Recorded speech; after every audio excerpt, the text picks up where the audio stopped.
चलिए, good evening दोस्तों, मैं ए के मेहता।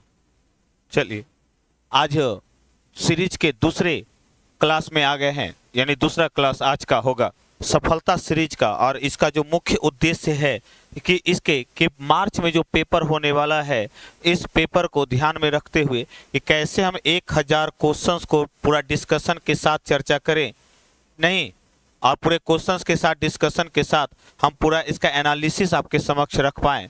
तो कल अभी जो हमारा जो सीरीज का जो चरण चल रहा है वह पॉलिटिकल साइंस के इंडियन पॉलिटी को ध्यान में रख करके चल रहा है। इंडियन, जिससे क्योंकि 6-8 में इंडियन पॉलिटी का क्वेश्चन नंबर ऑफ क्वेश्चन ज्यादा होता है, उसके 9th-10th में होता है। हाँ, 11th-12th में नंबर ऑफ क्वेश्चंस कम हो जाते हैं इंडियन पॉलिटी का, लेकिन 6-8 और 9th-10th वाले स्टूडेंट्स के लिए है तो तीनों क्लास के लिए, लेकिन इन तीनों को ज्यादा लाभ मिलेगा, विशेष करके उनको 6-8 वाले को। चलिए, अब हम आते हैं इस सीरीज के दूसरे चरण की तरफ। अब तक हमने जो बात कही थी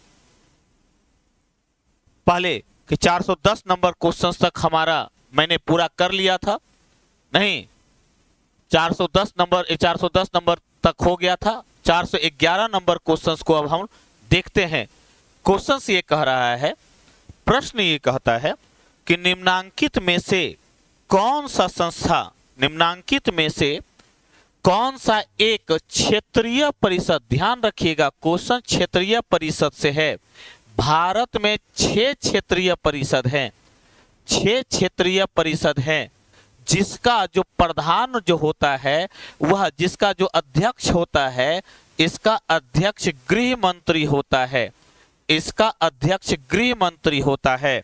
जैसे पूर्वोत्तर, जैसे दक्षिणी, जैसे दक्षिण, मध्य, पूर्वी, है ना, पश्चिमी, तो कई इस प्रकार से 6 क्षेत्रीय परिषद हैं। पहले 5 था, बाद में अंतिम रूप से अभी हाल ये बना जो पूर्वोत्तर राज्यों का क्षेत्रीय परिषद बना।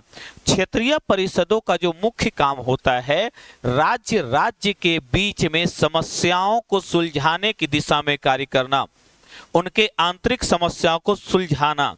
और इसका हाल ही में आपने मणिपुर समस्या जब आई थी तो मणिपुर समस्या में आपने देखा होगा कि गृह मंत्री का ही बयान आपने सुना होगा, या पूर्वोत्तर संबंधी हाल ही में नागा समझौता हुआ तो उसमें आपको गृह मंत्रालय ही आपको दिखाई देगा।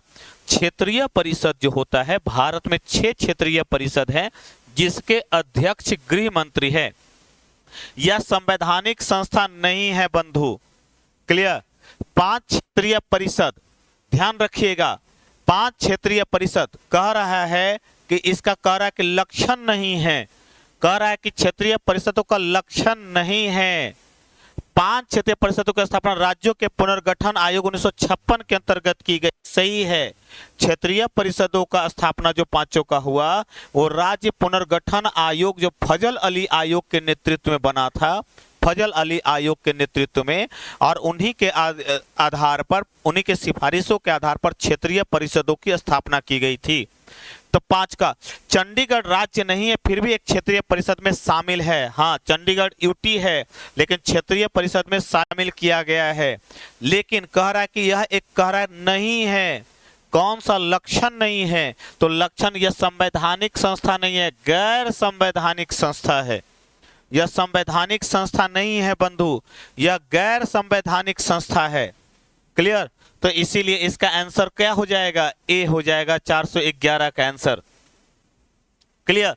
चलिए आगे अब आते हैं, अगले क्वेश्चंस की तरफ। 412 नंबर क्वेश्चंस पे आइए। भारतीय संघात्मक व्यवस्था के संदर्भ में, भारतीय संघात्मक व्यवस्था के संदर्भ में निम्नलिखित में से कौन सा कथन सही है। भारतीय संघात्मक व्यवस्था के संबंध में पहले तो बात ले लें, संघात्मक व्यवस्था कहते किसको हैं। संघात्मक व्यवस्था का लक्षण होता है बंधु, संघात्मक व्यवस्था का लक्षण होता है कि यह ये शक्तियों का विकेंद्रीकरण होगा, शक्तियों का विकेंद्रीकरण होगा, अर्थात केंद्र और राज्य में शक्तियां बटी रहेगी। लिखित संविधान होगा, लिखित संविधान होगा, स्वतंत्र न्यायपालिका होगी, स्वतंत्र न्यायपालिका होगी और न्यायपालिका को समीक्षा करने का भी अधिकार होगा। ध्यान रखिएगा, आपसे क्वेश्चंस पूछा जाएगा कि संघात्मक व्यवस्था के लक्षण है, तो जहां शक्तियों का विकेंद्रीकरण होगा, जहां स्वतंत्र न्यायपालिका को लिखित संविधान होगा, ठीक है। अच्छा, शक्तियों का जो विकेंद्रीकरण होगा वह केंद्र से भी राज्य की तरफ हो सकता है और राज्य से केंद्र की तरफ हो सकता है। दोनों तरफ शक्ति का विकेंद्रीकरण होगा। केंद्र से राज्य की तरफ होगा कि राज्य से केंद्र की तरफ होगा। यदि राज्य से केंद्र की तरफ शक्ति जाता है तो जैसे अमेरिका में, वहां पर राज्य के पास अधिक अधिकार होगा। जैसे अमेरिका में भारत का जो संघात्मक प्रणाली है वह कनाडाई मॉडल से लिया गया है। भारत का जो संघात्मक प्रणाली है वह कनाडाई मॉडल से लिया गया है और इसमें केंद्र से राज्य की ओर शक्ति का प्रवाह है। इसलिए भारत में केंद्र ज्यादा शक्तिशाली है बंधु, भारत में केंद्र अधिक शक्तिशाली है। इसके पीछे रीजन यही है कि केंद्र से राज्य की तरफ शक्ति दी गई है और कनाडाई मॉडल को लिया गया। भारत की स्थिति, भारत की विविधता को ध्यान में रखते हुए इस मॉडल को अपनाया गया है। क्लियर? तो कह रहा है कि कथन सही है। किसके संदर्भ में कथन सही है? तो संघात्मक व्यवस्था के संदर्भ में कौन सा कथन सत्य है, सही है? भारतीय संविधान के अंदर राज्यों को संघ से अलग होने का अधिकार नहीं है। हाँ, भारत को कोई भी राज्य संघ से अलग नहीं हो सकता है। संघ में शामिल तो हो सकता है, अलग नहीं हो सकता है। भारत यूनियन ऑफ स्टेट्स है और अनुच्छेद 2 कहता है कि भारत में शामिल तो हो सकते हैं संसद के माध्यम से, परंतु अलग नहीं हो सकते। और अमेरिकी व्यवस्था से नहीं, अभी मैंने कहा ना कि अमेरिकी व्यवस्था से नहीं प्रभावित है, कनाडाई मॉडल से प्रभावित है, कनाडाई मॉडल से प्रभावित है। भारत का संघीय व्यवस्था अमेरिकी व्यवस्था से प्रभावित नहीं है, कनाडाई मॉडल से प्रभावित है। राज्य से अलग हो सकता है, देश से नहीं। हाँ, दो अलग अलग राज्य, एक राज्य से दूसरा राज्य का निर्माण हो सकता है भारत में। इसलिए भारतीय संघीय व्यवस्था को कहा जाता है विनाशी राज्यों का अविनाशी संघ। भारतीय संघीय व्यवस्था को विनाशी राज्यों का अविनाशी संघ कहा जाता है, जबकि अमेरिकी व्यवस्था को अविनाशी राज्यों का अविनाशी संघ कहा जाता है। वहां राज्य में परिवर्तन नहीं किया जा सकता। भारत में राज्य में परिवर्तन किया जा सकता है और सिर्फ संसद के माध्यम से, संसद के सामान्य बहुमत के आधार पर विधेयक पारित कर करके, ठीक, और उसमें परिवर्तन किया जा सकता है। जैसे झारखंड का निर्माण बिहार से हो जाना, उत्तराखंड का निर्माण यूपी से हो जाना, आंध्र प्रदेश से तेलंगाना का बन जाना, ये सभी तो अमेरिकी व्यवस्था से नहीं, कनाडाई मॉडल से प्रभावित। तो करा कौन सा कथन सत्य है? तो पहला तो सत्य है कि अधिकार अलग नहीं हो सकता और राज्य से अलग हो सकता है, देश से अलग नहीं हो सकता, ये भी सत्य है। तो ए और सी आंसर इसका सत्य हो जाएगा। सी है तो इसका आंसर ऑलरेडी क्या हो जाएगा? डी। तो इसका आंसर ऑलरेडी क्या हो जाएगा? तो डी हो जाएगा। क्लियर, समझ में आ गया? संघात्मक व्यवस्था जरूर पढ़िए। संविधान के निम्नांकित में से किस प्रावधान के अंतर्गत भारतीय संसद को नया राज्य बनाने का अधिकार है? ध्यान रखिएगा, भाग 1 से अनुच्छेद 1 से 4 में राज्य संबंधी प्रावधान है। भाग 1 में 1 से अनुच्छेद 1 से 4 तक में राज्य संबंधी प्रावधान है, राज्य के संबंध प्रावधान किया गया है, जिसमें 1 के तहत Bharat, India, that is Bharat, जो इंडिया है वही भारत है और भारत राज्यों का संघ है, यूनियन ऑफ स्टेट्स है। आर्टिकल 1 यूनियन ऑफ स्टेट्स की बात कहता है। आर्टिकल 2 संसद को अधिकार देता है कि संसद के माध्यम से कोई क्षेत्र भारत में सम्मिलित हो सकता है, जैसे गोवा का सम्मिलित होना, सिक्किम का सम्मिलित होना। संशोधन हुआ था ना भारत में, भारतीय संविधान में, तो 35वां 36वां संविधान संशोधन याद है ना, तो उसी के माध्यम से सिक्किम को शामिल किया गया। और 3 कहता है, आर्टिकल 3 कहता है कि संसद के माध्यम से, संसद द्वारा राज्य में परिवर्तन किया जा सकता है, अर्थात उसका नाम में परिवर्तन किया जा सकता है, उसके क्षेत्र में परिवर्तन किया जा सकता है, राज्य में परिवर्तन किया जा सकता है, यानी घटाया जा सकता है, बढ़ाया जा सकता है। जो नए राज्य का जो निर्माण होता है ना, वह इसी के माध्यम से होता है, आर्टिकल 3 के माध्यम से। तो कौन करेगा? तो यह कौन करेगा आर्टिकल 3 का प्रयोग? तो संसद करेगा। इसीलिए ना यूटी को, जम्मू कश्मीर से दो नए, जम्मू कश्मीर को तोड़ करके दो नया यूटी बनाया गया, जम्मू कश्मीर और लद्दाख। तो किस अनुच्छेद के तहत? तो आर्टिकल 3 के तहत। तो क्वेश्चन क्या करा? नया राज्य बनाने का अधिकार किस आर्टिकल के तहत है? तो अनुच्छेद 3 के तहत है। क्लियर, समझ में आ गया? तो अनुच्छेद 3 के तहत है। चलिए आगे आइए। किस देश में दोहरी नागरिकता का सिद्धांत स्वीकार किया गया है? किस देश में दोहरी नागरिकता? देखिए, नागरिकता दो प्रकार की होती है, एक होता है एकल नागरिकता और दूसरा होता है दोहरी नागरिकता। एकल नागरिकता और दोहरी नागरिकता। एकल नागरिकता में सिर्फ केंद्र द्वारा नागरिकता दी जाती है। एकल नागरिकता में सिर्फ केंद्र द्वारा नागरिकता दी जाती है। ठीक है, मैं पीडीएफ नहीं दे सकता हूं, आप इसको देखिए, मैं पीडीएफ नहीं दे सकता हूं। क्लियर, आपको अगर पीडीएफ चाहिए तो आप बुक मंगवा लीजिए, और इसका सारा मैं बुक का ही सारा दे रहा हूं। क्लियर, मैं पीडीएफ, मेरी मजबूरी है कि मैं पीडीएफ आपको प्रोवाइड नहीं कर सकता। क्लियर, हाँ, आपको सारा, आपको चाहिए तो बुक मंगवा सकते हैं। क्लियर, तो केंद्र के द्वारा दिया जाएगा। और दोहरी नागरिकता का मतलब होता है केंद्र और राज्य दोनों द्वारा दिया जाएगा। केंद्र और राज्य, केंद्र भी देगा और राज्य भी नागरिकता देगा। तो इसलिए अमेरिका में केंद्र भी देता, राज्य भी देता है। तो अमेरिका में दोहरी नागरिकता है, भारत में एकल नागरिकता है, ब्रिटेन में एकल नागरिकता है। तो समझिएगा प्रश्न को, कह रहा है किस देश में दोहरी नागरिकता का सिद्धांत स्वीकार किया गया? तो भारत में कौन सी नागरिकता है बंधु? भारत में कौन सी नागरिकता है? एकल नागरिकता है। भारत में कौन सी नागरिकता है? एकल नागरिकता है आपको। ठीक है, वो आपको हम बता देंगे आफ्टर। भारतीय राजनीति के संबंध में ये बुक है आया हुआ, मैंने ही मेरा ही लिखा हुआ है 1000 क्वेश्चंस का। ठीक है, वो आपको पूरा अवेलेबल मिल जाएगा। क्लियर, तो कौन सा? तो यहां पर कह रहा है कहां स्वीकार है? कहीं नहीं, सब जगह एकल नागरिकता है, तीनों जगह एकल नागरिकता है। क्लियर, तो आपका इसका आंसर क्या हो जाएगा? कहां है? तो कहीं नहीं है, तो इनमें से कोई नहीं हो जाएगा। सब जगह एकल नागरिकता है। अमेरिका में दोहरी नागरिकता है, ब्रिटेन में एकल नागरिकता है, अर्थात केंद्र द्वारा नागरिकता दी जाती है। क्लियर, चलिए आगे आइए क्वेश्चंस को। भारतीय संविधान निम्न में से, भारतीय संविधान निम्न से कौन सी नागरिकता प्रदान? अभी मैंने कहा ना कि भारतीय संविधान कौन सी नागरिकता दे रहा है? तो एकल नागरिकता देता है। भारतीय संविधान कौन सी नागरिकता दे रहा है? तो एकल नागरिकता। इसका आंसर ऑलरेडी क्या हो जाएगा? बी। अच्छा, नागरिकता के संबंध में कानून कौन बनाएगा?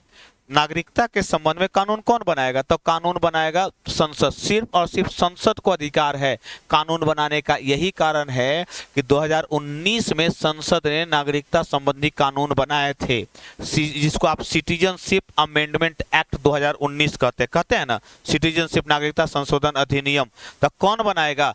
केंद्र बनाएगा, और उसको प्रत्येक राज्य को लागू करना पड़ेगा। संसद द्वारा बनाया गया कानून राज्य इनकार नहीं कर सकता है, वो लागू करेगा। हाँ, सांकेतिक विरोध कर सकता है, परंतु उसको लागू करना पड़ेगा, वरना संविधान अनुच्छेद 355 का उल्लंघन माना जाएगा।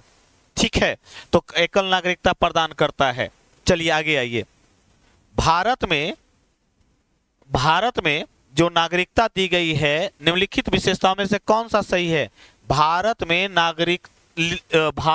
नागरिकता की निम्नलिखित विशेषताओं में से कौन सा सही है? राज्य तथा राष्ट्र की दोहरी नागरिकता नहीं न है, गलत न है। राज्य सिर्फ केंद्र की नागरिकता दी जाती है, राज्य की एकल नागरिकता। ठीक है, अच्छा, यहां पर राज्य में देश का मानूं तो आप यहां पर अगला ऑप्शन देखिए, संपूर्ण भारत की एकल नागरिकता। तो आंसर ऑलरेडी क्या हो जाएगा? एकल नागरिकता का मतलब क्या हो जाएगा? संपूर्ण भारत की एकल नागरिकता। अच्छा, वोटर आईडी कार्ड नागरिकता का प्रमाण है बंधु, आधार कार्ड नहीं है। क्लियर। अच्छा, कभी कभी ना आपसे 2-3 और OCI, overseas citizens of India, आपका एनआरआई, कभी इस तरीके का भी आप नाम सुने होंगे, ओसीआई, एनआरआई, पीआईओएस, ठीक है। लेकिन यहाँ पर वो कोई भी दोहरी नागरिकता नहीं देता है, वो नागरिकता का प्रमाण नहीं है, ठीक है। आपको कह रहा है, क्वेश्चंस कह रहा है कि कितनी नागरिकता, कौन सी तो सही है नागरिकता के समय में, तो एकल नागरिकता दी जाती है संपूर्ण भारत की। क्लियर, इसलिए इसका आंसर क्या हो जाएगा, एकल नागरिकता हो जाएगा, यानी कि सी हो जाएगा। 416 का आंसर क्या हो जाएगा, सी हो जाएगा। चलिए 17 आइए, 417 नंबर क्वेश्चन पे आइए। भारत के संविधान के किस भाग में, भारत के संविधान के किस हम नागरिकता के संबंधित प्रावधानों को पाते हैं। नागरिकता संबंधी सारा क्वेश्चन, पहले उद्देशिका संबंधी सारा क्वेश्चन हुआ ना, पीछे संविधान की विशेषता संबंधी क्वेश्चन हुआ ना, यहाँ नागरिकता संबंधी सारा क्वेश्चन डील कर रहे हैं।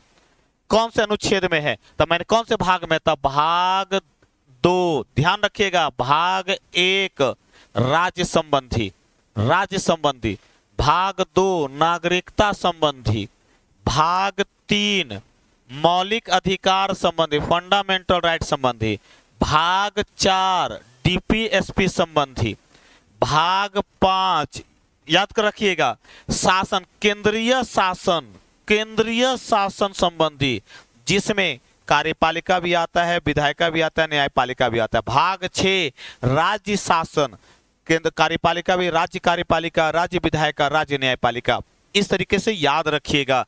तो भाग 2 में न है नागरिकता, तो नागरिकता भाग कितने में है, तो नागरिकता भाग 2 में है।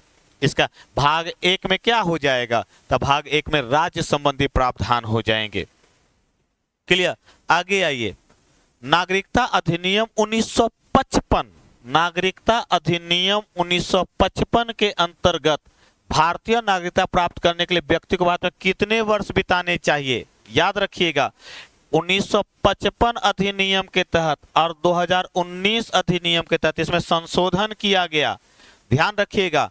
1955 अधिनियम के तहत जो था वह 7 वर्ष था, लेकिन घटा करके वर्तमान में 5 वर्ष कर दिया गया, 5 वर्ष कर दिया गया।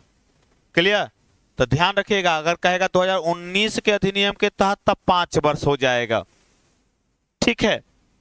आगे आइए 419 नंबर क्वेश्चन में आइए, ध्यान रखिएगा। निम्नलिखित में से भारत में नागरिकता निर्धारण विशिष्ट अधिकार किसे प्राप्त है। नागरिकता निर्धारण संबंधी कौन नागरिकता के संबंध में कानून बनाएगा, अभी ना मैंने कुछ देर पहले कहा नागरिकता के, आप लोग बताइए कौन बनाएगा नागरिकता के संबंध में कानून, तो एक ही है ना, है तो कौन बनाएगा, तो संसद बनाएगा, तो संसद ना कानून बनाएगा। नागरिकता के संबंध में जो भी कानून बनाएगा वो संसद बनाएगा, राज्य की विधायिका नहीं बनाएगी, न राष्ट्रपति बनाएगा। हाँ, राष्ट्रपति संसद का अंग जरूर है, ये ध्यान रखिएगा, राष्ट्रपति संसद का अंग जरूर है। संसद जो बनता है वह लोकसभा, राज्यसभा और राष्ट्रपति से मिल करके बनता है। संसद सिर्फ राष्ट्रपति नहीं हो सकता, संसद में तीनों हो जाएगा बंधु।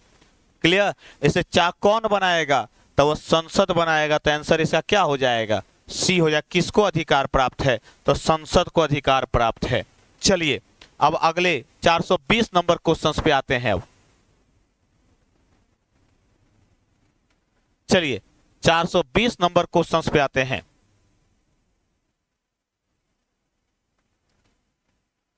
अब यहां ध्यान रखिएगा 420 नंबर क्वेश्चन पे भारतीय नागरिकता प्राप्त करने के तरीके नहीं है। भारतीय नागरिकता कैसे प्राप्त नहीं की जाती है और कैसे प्राप्त की जाती है, भारतीय नागरिकता कैसे प्राप्त की जाती है, ध्यान रखिएगा। नागरिकता प्राप्त करने और त्यागने के तरीके 1955 अधिनियम के तहत ही है, 1955 अधिनियम के तहत है। प्राप्त करने तक कैसा, वंश के आधार पर, जन्म के आधार पर, माता पिता के आधार पर नहीं, देशीयकरण के आधार पर और पंजीकरण के आधार पर नागरिकता प्राप्त कर सकते हैं। अच्छा, भारत में जो नागरिकता दी गई है ना, अगर कहेगा किस सिद्धांत के तहत दी गई है भारत में नागरिकता, तो भारत में नागरिकता जस सोली सिद्धांत के तहत है। 2 सिद्धांत है नागरिकता के संबंध में, ध्यान रखिएगा, 2 सिद्धांत है नागरिकता के संबंध में। एक सिद्धांत है जस सोली का सिद्धांत और एक सिद्धांत है जस सुलेंजस का सिद्धांत। जस सुलेंजस का सिद्धांत, दो सिद्धांत है नागरिकता के संबंध में। जस सोली का सिद्धांत जन्म से नागरिकता देने पर, यह जन्म आधारित सिद्धांत है, और जस सुलेंजस का सिद्धांत रक्त आधारित है, रक्त आधारित नागरिकता पर प्रदान करता है। भारत में जो नागरिकता प्रदान करने का जो सिद्धांत अपनाया गया है वह जस सोली का सिद्धांत अपनाया गया है, अर्थात जन्म से या तो उसका जन्म हुआ हो, माता या पिता का कोई भारतीय हो या उसका जन्म हुआ हो, या वंशावली में से कोई भारतीय हो जो जन्मा हो। क्लियर? इसे जन्म के आधार पर नागरिकता का देने का प्रावधान किया गया है। किसमें? तो इसको कहते हैं जस सोली।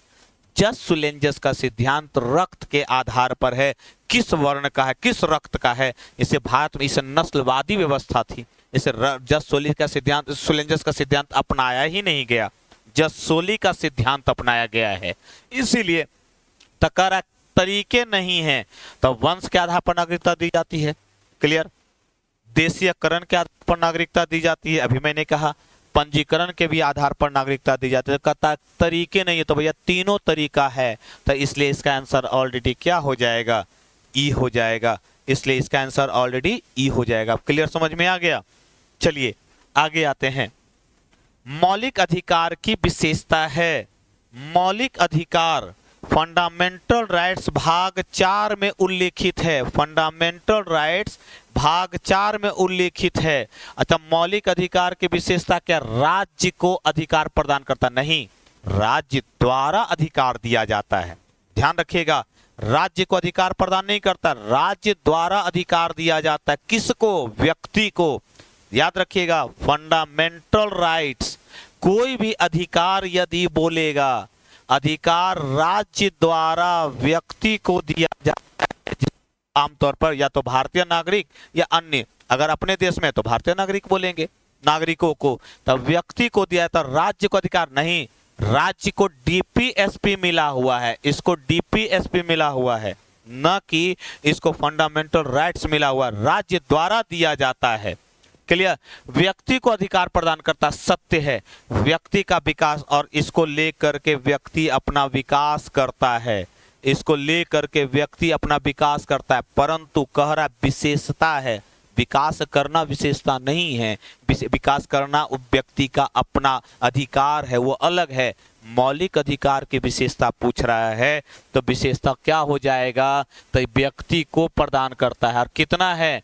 तो भाग 3 में अनुच्छेद 12 से लेकर के 35 तक में फंडामेंटल राइट्स का उल्लेख किया गया है। फंडामेंटल राइट्स का, जिसमें जानते हैं ना कि 5-6 प्रकार के अधिकार हैं, तो आगे चर्चा हम करेंगे। तो फंडामेंटल किसको दिया गया है? तो व्यक्ति को देता है। कौन देता है? तो राज्य देता है व्यक्ति को फंडामेंटल अधिकार। क्लियर? अब फंडामेंटल राइट्स उसको कहते हैं, ध्यान रखिएगा, 2 प्रकार के अधिकार होते हैं, कानूनी अधिकार, नैतिक अधिकार भी होता है। आपका फंडामेंटल राइट्स मौलिक अधिकार भी होता है। मौलिक अधिकार उसको कहते हैं जिसे संविधान द्वारा दिया जाता है और जिसमें परिवर्तन करने के लिए संविधान में संशोधन किया जाता है। फंडामेंटल राइट्स में परिवर्तन करने के लिए संविधान में संशोधन किया जाता है, संविधान में संशोधन करना पड़ेगा, तभी फंडामेंटल राइट्स में संशोधन होगा। और यदि फंडामेंटल राइट्स का उल्लंघन होता है तो अनुच्छेद 32 और अनुच्छेद 226 के तहत आप सुप्रीम कोर्ट, 32 के तहत सुप्रीम कोर्ट में और 226 के तहत हाई कोर्ट में याचिका दायर कर सकते हैं। कानूनी अधिकार में ऐसा नहीं होता। कानूनी अधिकार में निचली अदालत में जा सकते हैं, और कानूनी अधिकार में परिवर्तन के लिए संविधान में संशोधन करने की आवश्यकता नहीं होती है। तो फंडामेंटल राइट्स याद रखिएगा, कई बार व्यक्ति को दिया जाता है फंडामेंटल राइट्स। क्लियर? आगे आइए। भारतीय संविधान की विशेषता नहीं है, कहेगा भारतीय संविधान की विशेषता है। बंधु आपसे कहेगा भारतीय संविधान की विशेषता है, तो संघीय विशेषता, संघीय व्यवस्था है भारत में। ध्यान रखिएगा, स्वतंत्र निर्वाचन आयोग भी है भारत में, इलेक्शन कमीशन, स्वतंत्र न्यायपालिका भी है भारत में, लिखित संविधान भी भारतीय संविधान की विशेषता है। लिखित संविधान भी भारतीय संविधान की विशेषता है।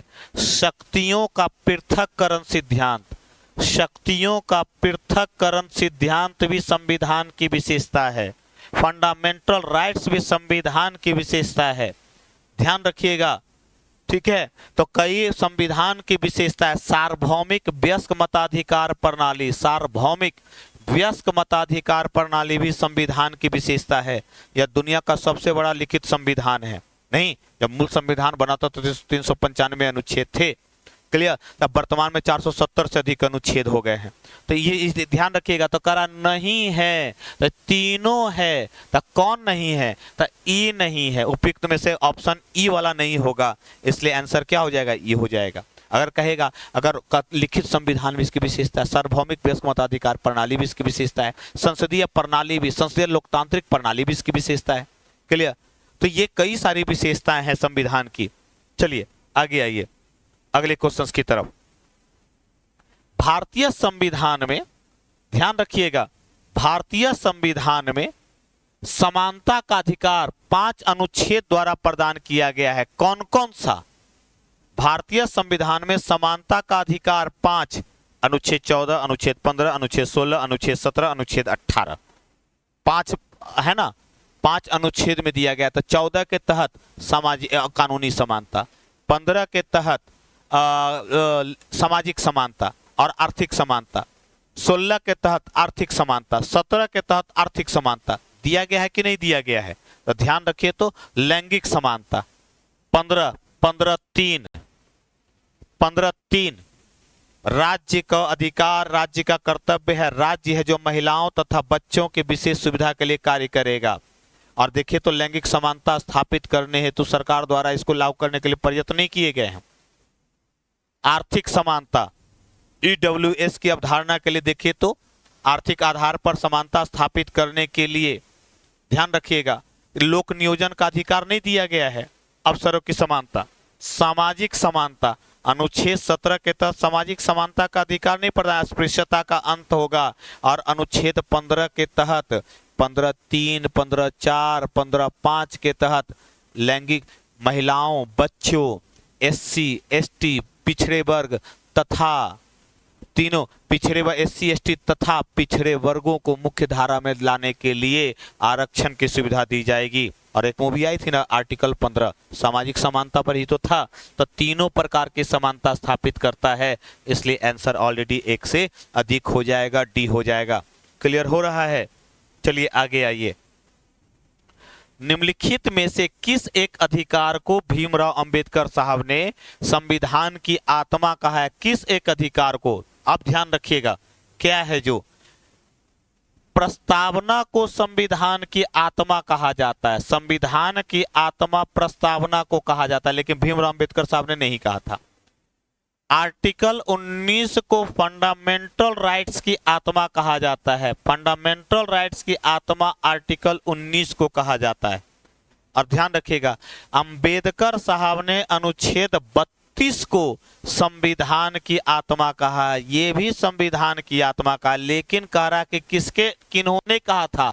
अंबेडकर साहब ने कहा था संविधान की आत्मा, जिसके तहत 5 प्रकार के रिट यदि कोई व्यक्ति का फंडामेंटल राइट्स का उल्लंघन राज्य करता है तो अनुच्छेद 32 का प्रयोग करते हुए सुप्रीम कोर्ट में याचिका दायर की जा सकती है। सुप्रीम कोर्ट का प्राथमिक अधिकारता में आता है, सुप्रीम कोर्ट में याचिका दायर की जा सकती है और सुप्रीम कोर्ट इसके तहत 5 प्रकार के अधिकार जारी करता है।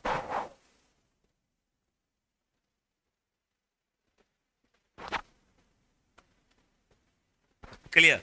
सुप्रीम कोर्ट इसके तहत 5 प्रकार के अधिकार जारी करता है। तो कौन कहा था? तो आर्टिकल 32 को भीमराव अंबेडकर साहब ने संविधान की आत्मा कहा था। क्लियर? चलिए आगे आइए अगले क्वेश्चन के। अनुच्छेद 110 का संबंध है, अनुच्छेद 110 का संबंध है धन विधेयक से, वित्त विधेयक से, किससे? अनुच्छेद 110 का संबंध किससे है? आवाज दिक्कत हो रही है क्या? क्लियर? अनुच्छेद 110 का संबंध है धन विधेयक के वित्त विधेयक से। और धन विधेयक उस पर लोकसभा अध्यक्ष का धन विधेयक किसको कहेंगे? जिस पर लोकसभा अध्यक्ष का हस्ताक्षर होता है और इस पर वीटो का प्रयोग नहीं होता, वीटो का प्रयोग नहीं होता।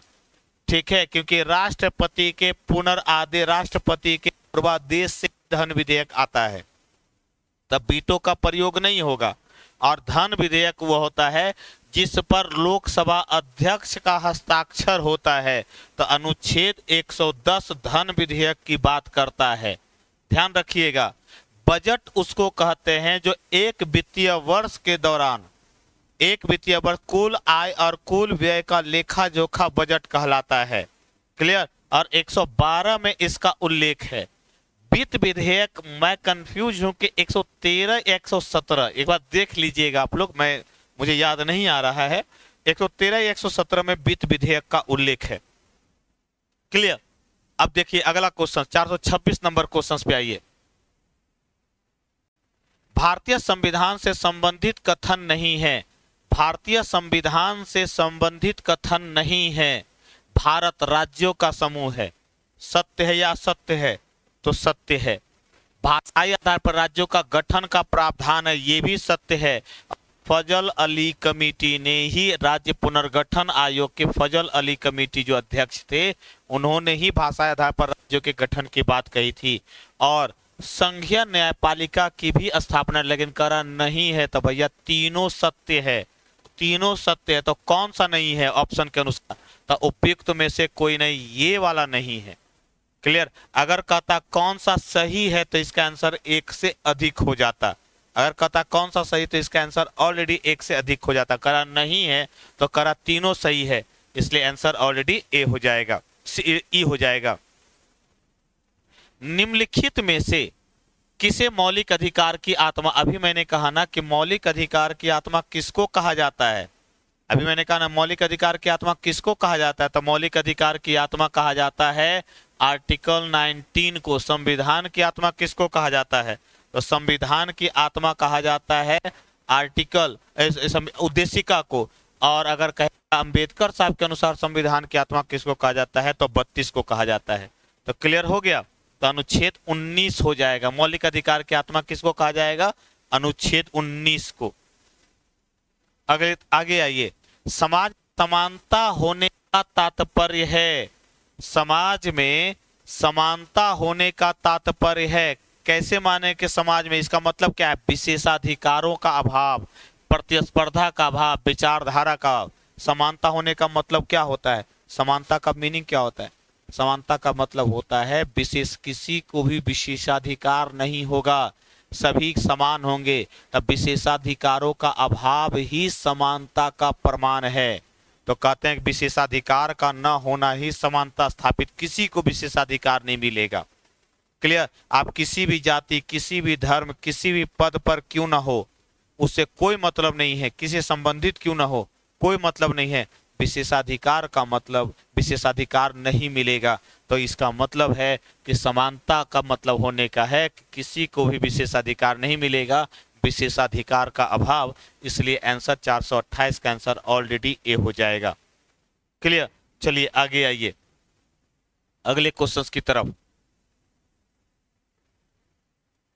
ठीक, 429 नंबर क्वेश्चंस में आइए, 429 नंबर क्वेश्चंस में आइए तो और क्लियर होगा। चलिए, कह रहा है राज्य के नीति निर्देशक सिद्धांतों को भारतीय संविधान में शामिल किए जाने का उद्देश्य। भारतीय राज्य के नीति निर्देशक सिद्धांतों को भारतीय संविधान में शामिल करने का उद्देश्य क्या है? देखिएगा, डीपीएसपी भाग 4 के अनुच्छेद 36 से 51 तक में नीति निर्देशक सिद्धांत लागू किया गया है। और इस नीति निर्देशक सिद्धांत जो 3 अवधारणाओं पर आधारित है, समाजवादी, गांधीवादी और उदारवादी सिद्धांतों से प्रभावित है नीति निर्देशक सिद्धांत। और जिसमें राजनैतिक 38 पढ़ करके देखिएगा, अनुच्छेद 38 पढ़ करके देखिएगा, सामाजिक, आर्थिक, राजनीतिक न्याय स्थापित करने पर जोर देने की बात कही गई है। वेलफेयर स्टेट नीति निर्देशक सिद्धांत कल्याणकारी राज्य की अवधारणा को स्थापित करता है। कल्याणकारी राज्य की अवधारणा को बढ़ावा देता है और राज्य का कर्तव्य है बंधु कि राज्य नागरिकों के विकास के लिए कार्य करेगा, राज्य नागरिकों के विकास के लिए कार्य करेगा। इसलिए नीति निर्देशक सिद्धांत जो है कल्याणकारी राज्य की अवधारणा पर जोर देता है। क्लियर। और इस पर राज्य जो है यह इसकी विशेषता है कि यह वाद योग्य नहीं है, यानी इसके खिलाफ न्यायपालिका में नहीं जा सकते। नीति निर्देशक सिद्धांत की विशेषता है कि वाद योग्य नहीं है, यानी कि इसके खिलाफ न्यायपालिका में नहीं जा सकते। याद कीजिए, बाध्यकारी स्वरूप का नहीं है कि आपको लागू करना ही होगा, बाध्यकारी स्वरूप का नहीं है, यह सकारात्मक स्वरूप का है, यानी कि राज्यों को विकास करने का निर्देश देता है, सकारात्मक स्वरूप का है। तो आपसे कई बार पूछा जाएगा फंडामेंटल राइट्स नकारात्मक स्वरूप का है, जबकि नीति निर्देशक सिद्धांत सकारात्मक स्वरूप का है। क्लियर, समझ में आ गया। तो क्या करा, गांधीवादी प्रजातंत्र की स्थापना आर्टिकल 40, सामाजिक प्रजातंत्र के राजनीतिक प्रजातंत्र की स्थापना। तो इसका मुख्य उद्देश्य क्या है, क्या है इसका मुख्य उद्देश्य बताएंगे कोई? भारतीय संविधान की विशेषता का मुख्य उद्देश्य क्या है? तो सामाजिक भी है, आर्थिक भी है, राजनीतिक भी और गांधीवादी भी है। तो आंसर ऑलरेडी क्या हो जाएगा? डी हो जाएगा। तो इसका आंसर ऑलरेडी क्या हो जाएगा? डी हो जाएगा। सामाजिक, राजनीतिक, आर्थिक और गांधीवादी विचारधाराओं की, गांधी का सिद्धांत आप पढ़ेंगे ना तो उसमें सामाजिक, आर्थिक, राजनीतिक सभी समानता पर जोर दिया गया है, न्याय पर जोर दिया गया है। क्लियर, इसलिए इसका आंसर ऑलरेडी क्या हो जाएगा? डी हो जाएगा। चलिए अगले क्वेश्चन की तरफ आइए। मौलिक कर्तव्यों को शामिल किया गया है संविधान में। मौलिक शामिल किया, कितने मौलिक कर्तव्य है? टोटल 11 ना मौलिक कर्तव्य है। किस स्वर्ण सिंह समिति की सिफारिश के आधार पर? स्वर्ण सिंह समिति की सिफारिश के आधार पर, ध्यान रखिएगा, स्वर्ण सिंह समिति की सिफारिश के आधार पर 42वें संविधान संशोधन द्वारा 1976 में 42वें संविधान संशोधन के द्वारा मौलिक अधिकार, ये मौलिक कर्तव्य शामिल किया गया है जो यूएसएसआर से प्रभावित है, यूएसएसआर से प्रभावित है। और एक गौर करने वाली बात है कि यह अधिकार नैतिक रूप, ये कानूनी रूप से बाध्यकारी नहीं है, यह नैतिक रूप से बाध्यकारी है, नैतिक रूप से बाध्यकारी है। मौलिक कर्तव्य यह बाध्यकारी कानूनी नहीं है, कानूनी सजा नहीं दी जा सकती इसके खिलाफ उल्लंघन करने पर, लेकिन नैतिक रूप से आम जनता के लिए बाध्यकारी, जैसे पर्यावरण का संरक्षण करना, नहीं सार्वजनिक संपत्ति का सम्मान करना, ये सब मौलिक कर्तव्य तो है। तो स्वर्ण सिंह समिति की सिफारिश के आधार पर 1976 में 42वें संविधान संशोधन द्वारा, ध्यान रखिएगा, मौलिक कर्तव्य को स्थापित किया गया जो यूएसएसआर सोवियत संघ से प्रभावित है। क्लियर, ध्यान रखिएगा। 44वें संविधान संशोधन द्वारा संपत्ति के अधिकार को समाप्त किया गया था, संपत्ति के अधिकार को समाप्त किया गया था 44वें संविधान संशोधन द्वारा किया गया। और 44वें संविधान संशोधन द्वारा ही राष्ट्रपति के वीटो को दोबारा लागू किया गया था। 42वें संविधान संशोधन द्वारा राष्ट्रपति के वीटो के अधिकार को समाप्त कर दिया गया था कि राष्ट्रपति वीटो का प्रयोग नहीं करेगा, लेकिन 44वें संविधान संशोधन द्वारा कहा गया कि राष्ट्रपति वीटो का प्रयोग करेगा, परंतु यदि भी वही अध्यादेश किसी कानून पर, यदि कानून दोबारा, मैं अध्यादेश की बात नहीं कानून की बात कर रहा हूं, यदि कोई विधेयक दोबारा राष्ट्रपति के पास जाता है, विधेयक, कोई विधेयक दोबारा राष्ट्रपति के पास जाता है तो राष्ट्रपति उस पर साइन करने के लिए तैयार रहेगा, राष्ट्रपति उसको दोबारा पुनर्विचार के लिए नहीं भेज सकता, यानी एक ही बार पुनर्विचार के लिए भेज सकता है। और यह अधिकार, यह जो दिया गया वह 44वें संविधान संशोधन के द्वारा दिया गया था।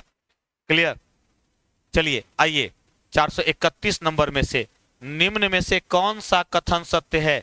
जितना डिस्कशन कर रहे हैं ना, इससे बाहर एक बार डिस्कशन को लगातार आप लोग देख लीजिएगा ना 2-3 बार, तो मुझे नहीं लगता है कि इससे बारे में सारे ऑप्शंस को, सारे क्वेश्चंस को तोड़ करके इसका पूरा डायमेंशंस के साथ बता रहा हूं। क्लियर, निम्नलिखित में से कौन सा कथन सत्य है? नीति आयोग संसद के प्रति जवाबदेह नहीं, नीति आयोग एक कार्यकारी गैर संवैधानिक है, गैर संवैधानिक संस्था है नीति आयोग। इसको कार्यकारी संस्था भी कहते हैं, कार्यकारी संस्था भी कहते हैं नीति आयोग को। और नीति आयोग का जो अध्यक्ष होता है वह प्रधानमंत्री योजना आयोग की जगह 2015 में 1 जनवरी 2015 से नीति आयोग लाया गया था। और नीति आयोग जो काम करता है, ध्यान रखिएगा, योजना आयोग और नीति आयोग में अंतर। योजना आयोग टॉप टू बॉटम सिद्धांत पर काम करता था, योजना आयोग टॉप टू बॉटम सिद्धांत पे काम करता था, जबकि नीति आयोग जो है बॉटम टू टॉप सिद्धांत पे काम करता है, बॉटम टू टॉप सिद्धांत पे काम करता है, जिसमें राज्यों के मुख्यमंत्री और यूटी के उपराज्यपाल सदस्य होते हैं। ध्यान रखिएगा। तो नीति आयोग गैर संवैधानिक कार्यकारी संस्था है जिसका अध्यक्ष प्रधानमंत्री होता है। यह बॉटम टू टॉप सिद्धांत पर कार्य करता है, जिसकी स्थापना 1 जनवरी 2015 को की गई थी। ध्यान रखिएगा, नीति आयोग थिंक टैंक के रूप में काम करता है, थिंक टैंक के रूप में काम करता है। प्रश्न पूछा जाएगा थिंक टैंक के रूप में कौन सी संस्था काम करती है, तो नीति आयोग काम करती है। नीति आयोग द्वारा समय समय पर सूचकांक जारी किए जाते हैं। हाल ही में एमपीआई सूचकांक जारी हुआ था ना, बहुआयामी सूचकांक, स्वस्थता सूचकांक है नहीं, स्वास्थ्य सूचकांक जारी होता है ना। तो नीति आयोग द्वारा समय समय पर सूचकांक जारी किए जाते हैं, जिसका उद्देश्य प्रतिस्पर्धात्मक संघवाद को बढ़ावा देना है। जबकि नीति आयोग के सदस्यता में राज्यों के मुख्यमंत्री और केंद्र शासित प्रदेशों के उपराज्यपाल भी शामिल होते हैं। इसे नीति आयोग सहकारी संघवाद के सिद्धांत पर काम करता है। नीति आयोग की विशेषता सहकारी संघवाद और आपका प्रतिस्पर्धात्मक संघवाद को लेकर के चलता है, जिसकी स्थापना 1 जनवरी 2015 को योजना आयोग की जगह की गई थी। क्लियर। तब प्रश्न ये है सत्य है, तो यह तो सत्य हो नहीं सकता है बंधु, के प्रति उत्तरदायी होता नहीं है, तो असत्य। राष्ट्रपति किसी भी समय अध्यादेश जारी नहीं कर सकता है। राष्ट्रपति तभी अध्यादेश जारी कर सकता है जिसका उल्लेख अनुच्छेद 123 में है।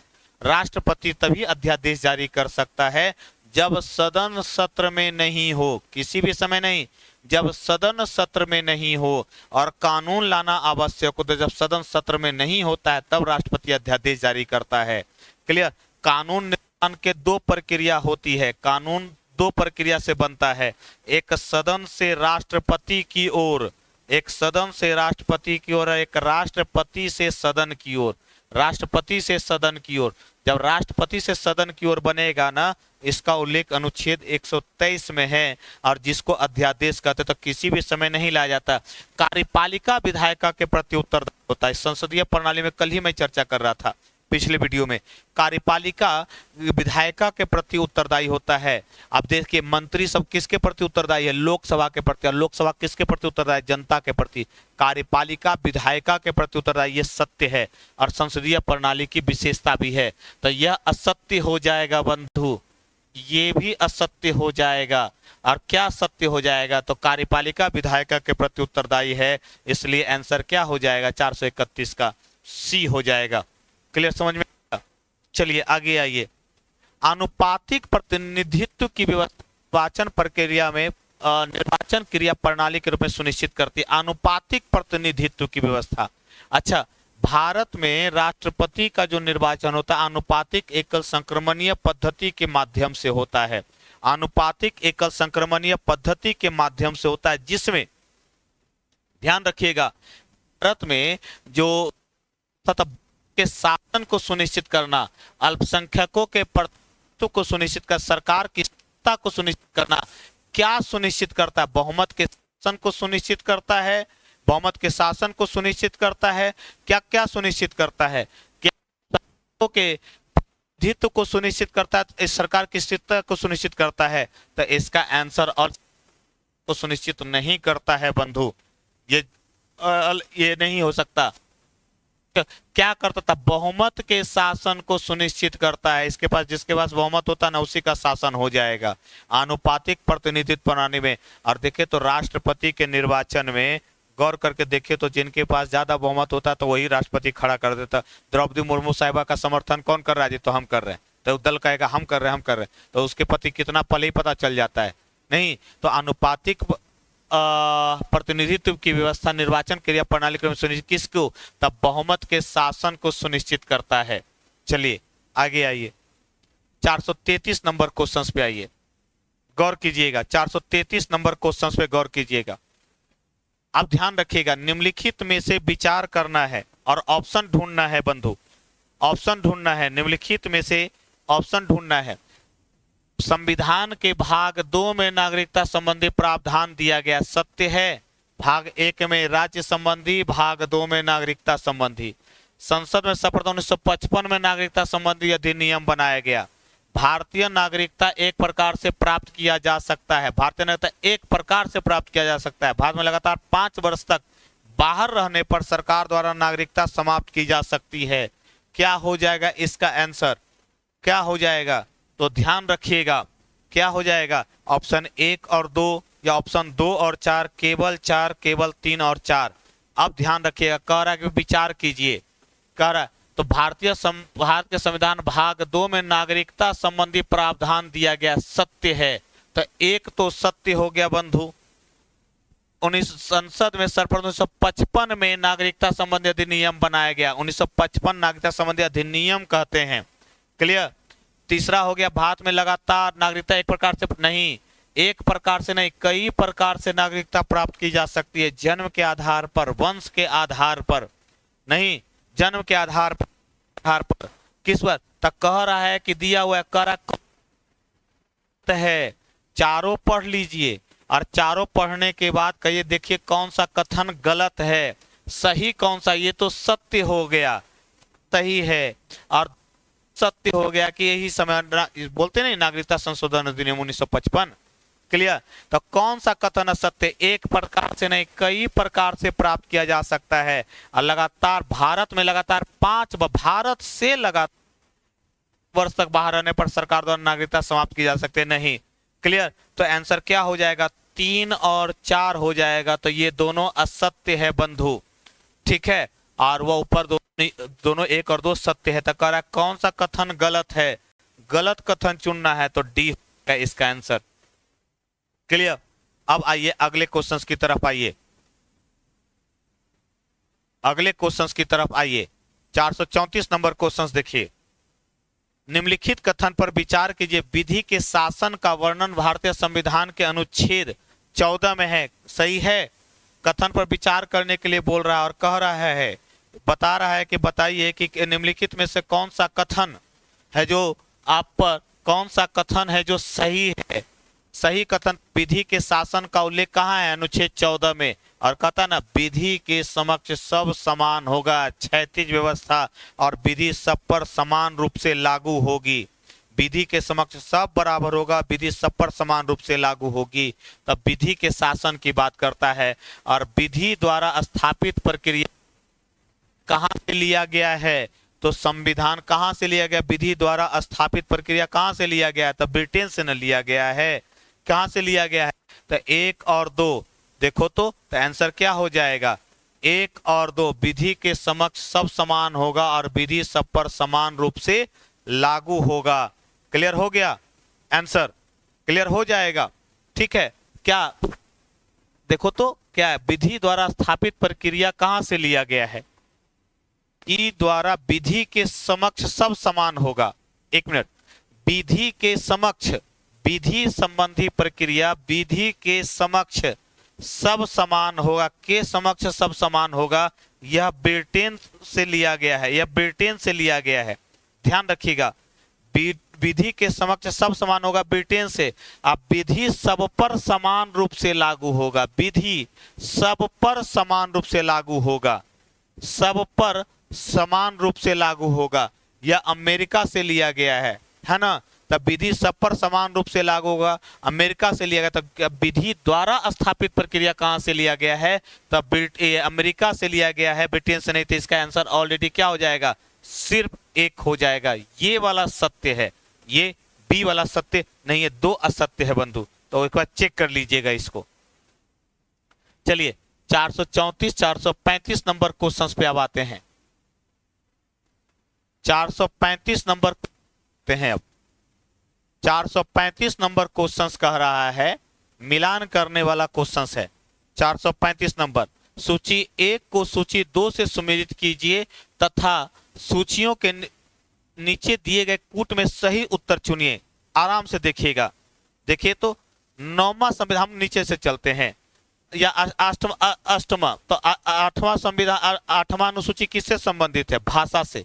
8वां अनुसूची किससे संबंधित है? भाषा से। क्लियर हो गया? सी का 2। 9वां अनुसूची किससे संबंधित है? 9वां अनुसूची किससे संबंधित है? भूमि सुधार से। प्रथम संविधान संशोधन के तहत, प्रथम संविधान संशोधन के तहत 9वीं अनुसूची को शामिल किया गया था और जिसमें भूमि सुधार व्यवस्था को लागू किया गया। छठा किससे संबंधित है? जनजातीय क्षेत्र से। और चतुर्थ किससे संबंधित है? राज्यसभा से। अर्थात ए का 3, देखिए मिलाइए बंधु, ए का मिलाइए। अब इसमें मिलाइए तो क्या क्या हो जाएगा? क्या क्या हो जाएगा?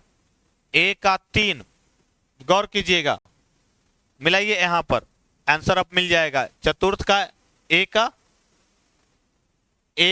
3, ए का 3, ए का 3, बी का 4, बी का 4, बी का 4, सी का 2। 8वां अनुसूची भाषा, 8वां अनुसूची भाषा, 9वां अनुसूची भूमि सुधार, तो 9वां अनुसूची 1। तो आंसर ऑलरेडी क्या हो जाएगा? सी हो जाएगा। नहीं तो आपसे यहां पर मिलान करने के लिए दिया गया, तो क्लियर समझ में आ गया करने वाला। चलिए अब आगे चलिए अगले क्वेश्चंस की तरफ।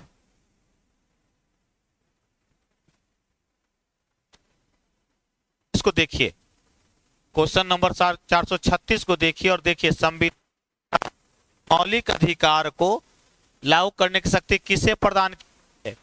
मौलिक अधिकार लागू करने की शक्ति किसे प्रदान की गई है? मौलिक अधिकार का उल्लंघन करेगा तब ना सुप्रीम कोर्ट या हाई कोर्ट करा। लागू करने की शक्ति किसे दी गई है? मौलिक अधिकार लागू करने की शक्ति तो किसको दी गई है? संसद को। और संसद ही इसमें संशोधन भी कर सकता है। संसद इसमें संशोधन कर सकता है, लेकिन 20 और 21 में संशोधन है। 20 और 21 को छोड़ संसद समाप्त नहीं कर सकता 20-21 को, लेकिन संसद अन्य में संशोधन कर सकता है। तो किसके तो कौन करेगा? तो संसद न करेगा। तो संसद को अधिकार दिया गया है बंधु। तो क्या हो जाएगा इसका आंसर? तो लागू करने की शक्ति, संविधान द्वारा मौलिक अधिकार को लागू करने की शक्ति प्रदान की गई है, संसद को दी गई है। उच्च न्यायालय एवं उल्लंघन होगा ना, संविधान का उल्लंघन, जब मौलिक अधिकार का उल्लंघन, तब इसको कहेगा क्वेश्चन। संविधान द्वारा लागू करने की शक्ति किसे प्रदान की गई है? लागू करने की शक्ति संसद को दी गई है। क्लियर? तो इसका आंसर ऑलरेडी ए हो जाएगा। ध्यान रखिएगा अगले क्वेश्चंस में विचार कीजिए। नेहरू रिपोर्ट से मोतीलाल नेहरू रिपोर्ट के माध्यम से, चलिए 2 क्वेश्चंस और बच गया है, जो 440 नंबर सॉल्व कर लेते हैं। पर विचार कीजिए। नेहरू ने 1928 में मौलिक अधिकार की मांग रखा था, सत्य है या सत्य है? संविधान सभा मौलिक अधिकार के अध्यक्ष जेबी कृपलानी थे। अब ये सत्य है कि असत्य देखना है। 1931 के कांग्रेस कराची अधिकारों के संबंधी प्रस्ताव पेश किया, 3 भी सत्य है। 1 और 3 तो सत्य। तो ऑप्शन कह रहा है, ऑप्शन कह रहा है सत्य कथन चुनिए। ऑप्शन कह रहा है सत्य कथन चुनिए। कैसे? तब निम्नलिखित कथनों पर विचार करते हुए सत्य कथन चुने। तो नेहरू रिपोर्ट जो लाया गया था 1928 में, उसमें सबसे पहले फंडामेंटल राइट्स की मांग की गई थी, सत्य है। क्लियर? संविधान सभा में मौलिक ये भी सत्य है। और कांग्रेस अधिकारों के संबंधी प्रस्ताव पास किया। आंसर ऑलरेडी हो जाएगा डी। आंसर ऑलरेडी हो जाएगा डी। आंसर डी हो जाएगा। लिए 2 क्वेश्चन है आज के लिए। 438 नंबर क्वेश्चन देखिए। निम्नलिखित कथनों पर विचार कीजिए। समाप्त हो सकती है? गलत तरीके से समाप्त हो सकती है। संविधान की अनादर, संविधान को नहीं मानता हो तब भी नागरिक के किसी 2 वर्ष कैद हुई हो तब भी। क्लियर? तो कह रहा है कि 438 नंबर क्वेश्चन में कि भारतीय नागरिकता कैसे समाप्त हो सकती है बंधु, कैसे समाप्त हो सकती है भारतीय नागरिकता? तो तरीके से समाप्त भारतीय नागरिकता है तरीके से। तो केवल नहीं हो सकता, केवल एक, दो भी नहीं हो सकता, केवल शब्द लिखा हुआ है, दो भी नहीं हो सकता, तो एक से अधिक, सभी हो जाएगा एक से अधिक, यानी तीनों हो जाएगा। इसलिए तीनों के माध्यम से भारतीय नागरिकता समाप्त हो सकती है। चलिए 439 नंबर क्वेश्चंस पे आते हैं। 439 नंबर क्वेश्चंस पे आते हैं। भारतीय संविधान की प्रस्तावना में भारतीय संविधान की प्रस्तावना भारत के किस रूप में घोषित किया गया है? भारत, हम भारत के लोग संपूर्ण प्रभुत्व संपन्न, समाजवादी यानी सार्वभौमिक, समाजवादी, पंथ निरपेक्ष गणराज्य, लोकतांत्रिक गणराज्य की स्थापना करने के लिए, समाजवादी, सार्वभौमिक, संपूर्ण प्रभुत्व संपन्न, लोकतांत्रिक गणराज्य की स्थापना करने के लिए। तो क्या हो जाएगा आंसर? सी हो जाएगा। क्या हो जाएगा? सी। क्लियर? हम भारत के लोग संपूर्ण प्रभुत्व संपन्न, समाजवादी। ये बुक कैसे मिलेगा आपको? ऑनलाइन आपको यहां से मंगवाना पड़ेगा बुक।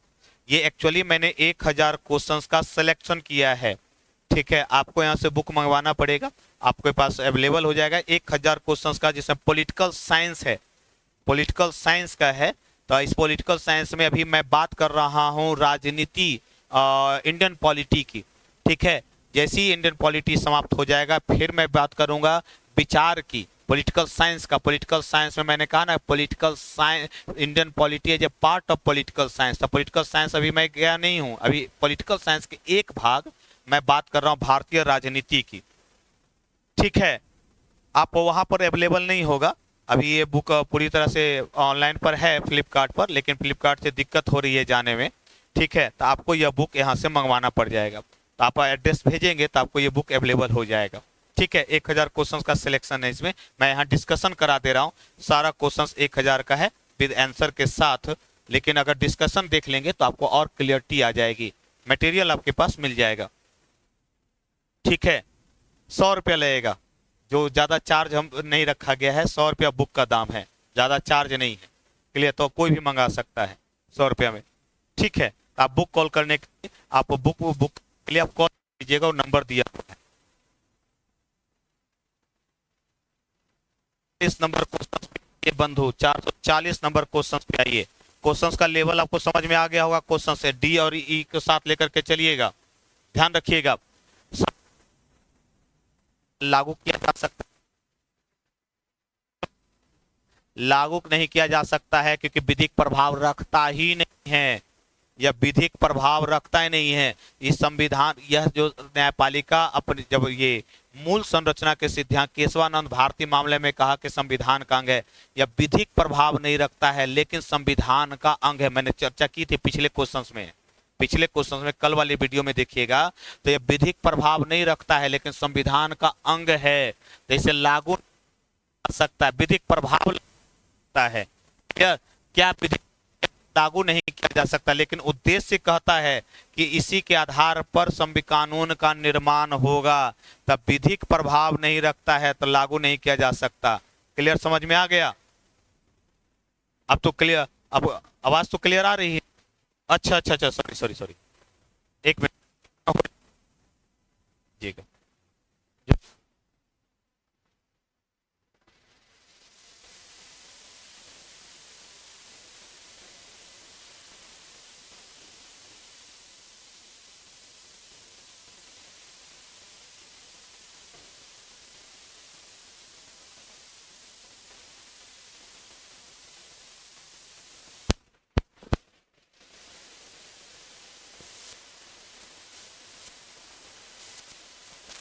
अब आवाज आ रही होगी, बैटरी खत्म हो गई थी। अब आवाज आ रही है ना अंशु जी? आवाज आ रही है ना? तो कह रहा है क्वेश्चन, अब कह रहा है कि विधिक प्रभाव, विधिक नहीं, संविधान केशवानंद भारती मामला में कहा गया था कि भारतीय प्रस्तावना है, जो प्रस्तावना जो संविधान का अंग है, बिरुबारी वाद में कहा गया था कि संविधान का अंग नहीं है। ध्यान रखिएगा, बिरुबारी तब विधिक प्रभाव नहीं रखता है लेकिन संविधान का अंग है। तो आज हम आपके समक्ष 440 नंबर क्वेश्चंस तक कवर करके जा रहे हैं। समय भी लगभग 9-10 हो गया है, ठीक है। तो अगले क्लास में फिर हम दोबारा 40 से 50 क्वेश्चंस के साथ दोबारा उपस्थित होंगे। तो आज के लिए हमें आज्ञा दीजिए, कल फिर हमारी मुलाकात होगी क्वेश्चंस के साथ, एनालिसिस के साथ। तो आज के लिए आपको अच्छा लगा होगा तो लोगों को शेयर कीजिएगा, सब्सक्राइब कीजिएगा, और आपको जो भी कमेंट, आपको जो प्रॉब्लम्स होए तो आप हमें अगर सुझाव देना चाहते हैं तो आप हमें मैसेज कीजिएगा, हम आपके सुझाव का इंतजार करेंगे। तो आज के लिए धन्यवाद।